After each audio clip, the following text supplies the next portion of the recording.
Hi, this is Isabelle Lissler. Welcome to my channel. Again, wearing the t-shirt of the Swiss Job Challenge.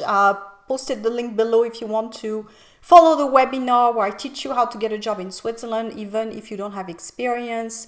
Again, this is something that I really believe in. I find that if you put the time and effort into it, you will get some results. You will be closer to your Swiss dream job. So that's something that I would, again, encourage you to look at. If you want to check the store, I have some t-shirts also to even motivate you for your Swiss job search. That's always helpful. So topic of this video is how to build your own job in Switzerland, how to create your own luck. I have so many expats that end up in Switzerland, maybe following a partner or many different reasons. You get laid off, you're not able to get back to the market.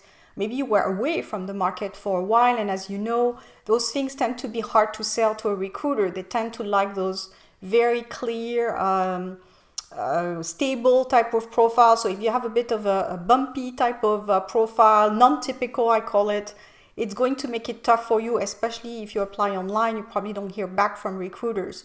So my alternative to that is to create your own luck, meaning that you've checked the market, you know that it's not really a market that's going in your direction, so you build your own. It's like your door is closed, you build your new door. I call that creating opportunities in a tight market. I've talked about this now for many years. So what you want to do, the 3 tips that I want to give you is, number 1, identify something that you could do easily in Switzerland. So look around you and see, what type of work as a freelancer I could do. So if you're testing right now the freelance activity, probably a lot of you are not really sure that's what they want to do. And I completely agree. I think it takes time to understand whether you want to be a freelancer. It took me many years as well, where I was going back and forth. So you need to really be aware of this as an opportunity, but also test it.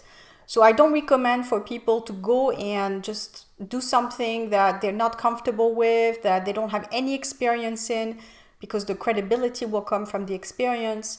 I really recommend that you look at my website and maybe you book a session with me if you want to get clarity on whether this is the right step for you to create your own business or your own freelance activity.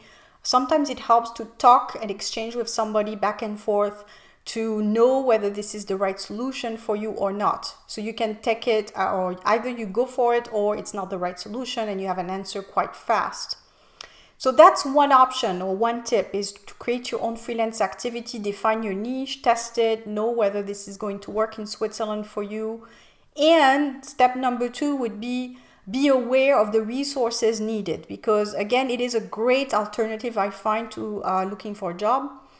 But there's a caveat to that, is that you do need resources, meaning that when people say just start your business, 0 money required, it's not really true. I mean, if you have a website, you have to pay for the website to be online. You will need to spend some money to be visible for your sales. And even if you don't have to put money down, you will need to put a lot of time down to write your blog, to meet people, networking events, etc. So in a way, it will cost you either time or money. So I don't really advise people that are going through a hard time in their life to start their own freelance career. So let's say you just got divorced or got married, or you just had a child, or you just got laid off immediately yesterday, basically. I don't recommend that you start this huge type of work when you're going through a hardship. I suggest you go through the hardship, you deal with the hardship, you put your energy towards that, and then when you recover, that's the good time to start a business. I also recommend for people to have some money aside when they start something, especially a freelance activity, because the activity might be back up and down. So you will need to sustain yourself, or to have a little bit of money aside to basically wait until people see your worth and start buying from you. Knowing in Switzerland, people are not buying from you immediately. They need time to assess whether you're serious, where you're based, all those things I can talk about in a private session. But it's basically something that takes time.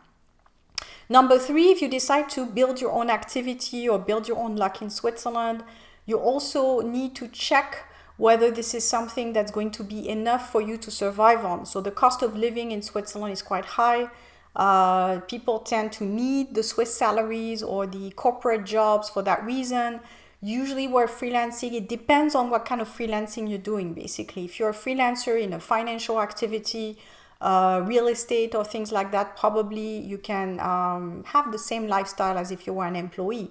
If you go more for a passion type of option, let's say you want to do coaching or you want to sell products for kids or something that's more passion based but not necessarily income based, you may not get the same thing as a Swiss salary. So you just need to be aware of that some ideas, some consulting ideas or freelance ideas are not necessarily income based. They're more passion based. And I've met a lot of freelancers who are more in that aspect. They do things that they love, but it's not really money making. So you just need to weigh that out. Maybe you have a part-time job on the side or something like that.